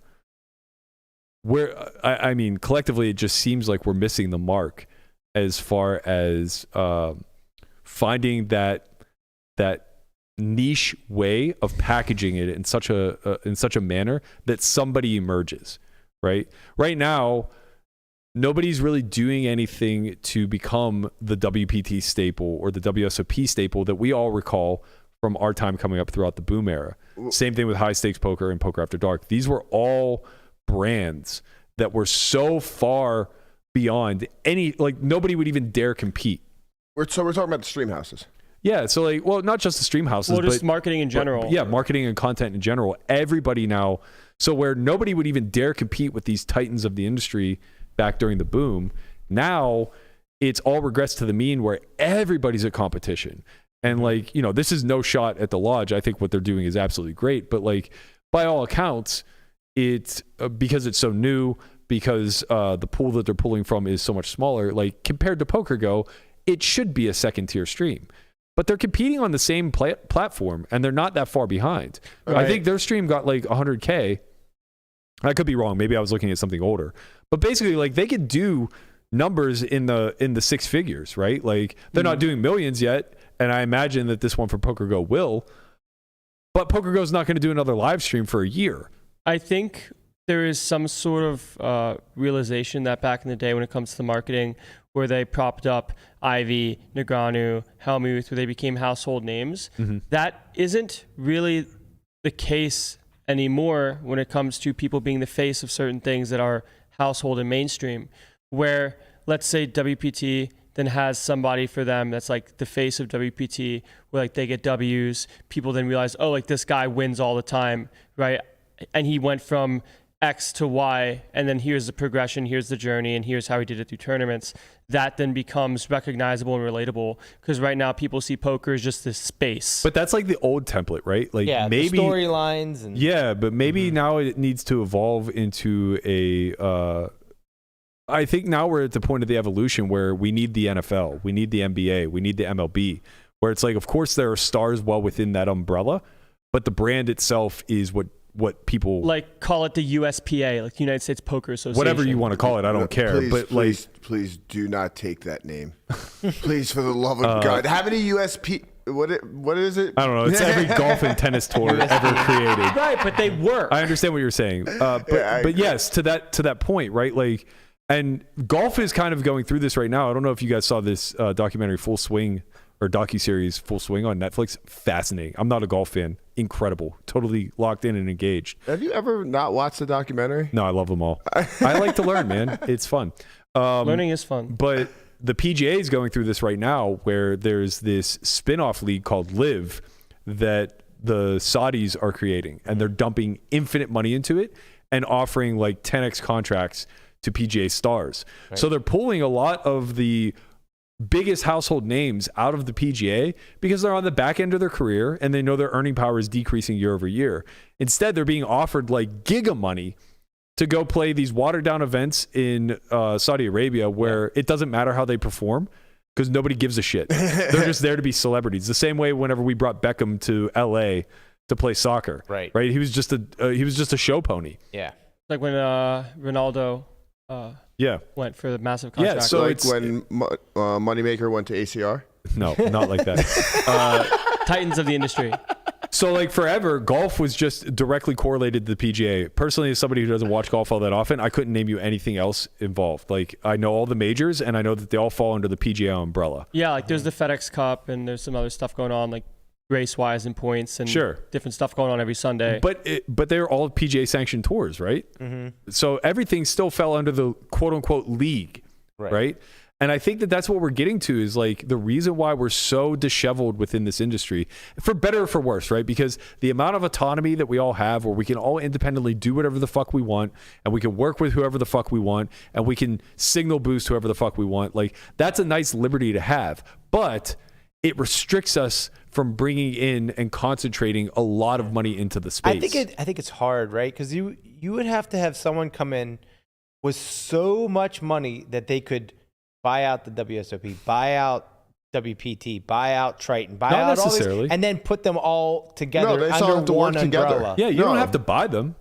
You just need somebody to organize working together. You just have to incentivize them to be a part of the league. Right, exactly. Well, okay, yeah. So you get Vince McMahon. That's tough too, right? It depends. You do one or the other, right? You either buy them out and then collectively make them this group, or I think buying them out is worse for all parties involved, including the person who would potentially be the buyer. Because you can still have their own series within it. Like you can still have like a Triton series that's under the umbrella of the like what PokerGo's does. What would their incentive be to do that? Money. Yeah. You just give them money to then you would have affiliated to see with the brand. The marketing power. So you don't buy them out, you just pay them to be part of, which is similar. Well, you wouldn't even necessarily have to pay, right? Like there could just be mutual exchanges of value. Like it might cost some funds, but it's just like when WPT goes to win. Kind of. Well, Win pays for that. Yeah, but they license. But I understand what you're saying. Like, yes, some sort of exchange could take place. But more importantly, what has to happen is at some point, the players and the operators have to unite. And I think that that's where the big divide is. And what ultimately comes of there being this dividing interests between the players and the operators is that all of the content and marketing that comes out is now going through two different funnels. So you have players that are trying to build brands and market themselves individually while signal boosting some of the operators that they work with. But it's a lot of fucking noise, right? Because it's just whoever's throwing a little bit of petty cash at them at the time or a little bit of opportunity. And nobody's really aligned with anybody. Nobody has any allegiance, with the exception of like Daniel, who's just for the last couple decades clearly a WSOP guy. Now he is currently clearly a GG guy. Like, but he's getting giga money for it, right? It is kind of cool too when you think about it from the poker sense, because for all of the other things, call it the MLB, call it the PGA, people involved are certified like professionals, right? Yep. They're known as professionals in the space, where in poker that wouldn't be the case. People would then become poker professionals. You don't need to have a license for PGA. You have to go on you have to have tour. a qualifying tour card, but you could make it. whether you actually create a card or not. I'm saying that's not is going to irrelevant. happen. Right? That's irrelevant. But you could create metrics that you have to that qualify you as a pro or an amateur. Do you think that's a good thing? I don't. It might be it could be a gives bad people thing something where to it shuts show. people out. Yeah, I don't like it. Yeah. Poker should be played for everyone, and Why? You don't have to restrict the people playing to being pro or am. You could just have a qualifier of if they get points or not. Yeah, like there's PGA teaching professionals where they are effectively part of the PGA's. Like every event could be a pro am. yeah, no, I get what you're saying. It's just the points go to the pro. It's like and then the everyone amateur can collect points, and if they collect enough, then they become pro. Like everyone can still play Like golf. you can make it a very equitable system. Yeah, I mean, all right. Why can't everyone just get points? I just said everybody could, but they would just be vying for different prizes. The amateur would be trying to qualify to become a professional. The professional would be vying for whatever additional value is being added by the league. And why are we separating the amateur and professional from the start? Because, what do you mean? Like as far as like qualifying goes? Yeah. Because like, you have to market something unified. Like there has to be some level of uniform marketing. That's what's lacking right now as far as like our growth goes. If you don't have, and maybe you don't have to separate them, but I think that it creates a pretty strong drive for both amateurs and professionals. Yeah, you're an amateur and you want to be a pro, so you're going to study. Right, we already you're have it gonna with the play, GPI index, right? Yeah. And it's like, whether you just draw a line of demarcation of like, if you finish above X, then you get all these perks. And then there's these side storylines of this person who was nobody, and then he rose up to become and more importantly, you could just have Yeah. professional events similar to the PGA where you have to make the cut wherever, like points wise or whatever. So you have to be a professional in order to get in. And then once you do get in, there's a concentration of value that's being kicked back to the people who are performing. Right. Yeah. Right? Like imagine that instead of 6 people who had $1 million to play that game, imagine that was the final prize that they played for at the end of the year. Yeah. You get to play $1 million cash game for 3 days where the buy-in is fronted. Right. Imagine like there is a structure that is in place for the top that then, because you've done this year, you get this benefit. Correct. And it makes people want to strive and vie for it. Yeah. Pretty cool. We're just throwing ideas around. We don't have anything in stone. We're just working something out here. We're just trying to figure out. The logistics don't matter that much. I think the bigger point that I'm trying to hammer home is that there is a great divide between how the game is being marketed, and operators market it one way while players market it the other. And the problem is that there's a lot of conflict there, and there's a lot of crossover boosting that takes place where there's no actual allegiance, right? So. Landon's an Ignition representative for 1 year, and he signal boosts them, and then suddenly he's not, right? And then 9 months. The very next day, he's suddenly just like signal boosting ACR or WSOP or something else, and it's like, oh, I thought he was an Ignition pro. It's like no one pays attention, no one follows closely enough. You know what I mean? So there just isn't really an outsider's. There's nothing that makes them tune in every Sunday the way the NFL does. Or the way that majors are for the PGA. Correct. Quarterly, monthly, but this weekly. Poker stream was something that everyone in the community watched. This fucking week was phenomenal. It was bussin'. It was phenomenal. For real. No cap. Four major stream houses all out there cracking, like maybe not breaking their own streaming records or anything like that, but like engaging hundreds of thousands of eyeballs. The 4 stream houses of the apocalypse. Sure.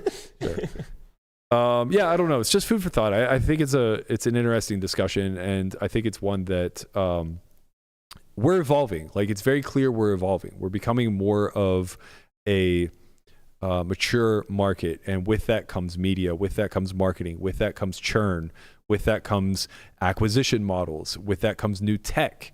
You know what I mean? Like we're seeing all of this unravel before our eyes. That's what the podcast is for, man. We're just here to spitball, and maybe the right people see it. Maybe and we have influence. One of the arms. Who knows? This is our purpose. We're the heart. Our divine intervention. Yep. We become Constantine. Yeah. Or Tortuga. Get me the fuck out of here, man. Bro, end the show. All right, I just want to let you guys, or remind you guys that we do have an academy coming up April 15th to the 18th. That's going to be our final Poker Out Loud Academy for the year. If you guys are interested in partaking, Be sure you sign up. I think we still have a few seats available. You can head over to academy.solveforwhy.io. Make sure that you sign up for the April Poker Out Loud one if you're interested. We also have a MTT Academy coming up May 24th to the 27th.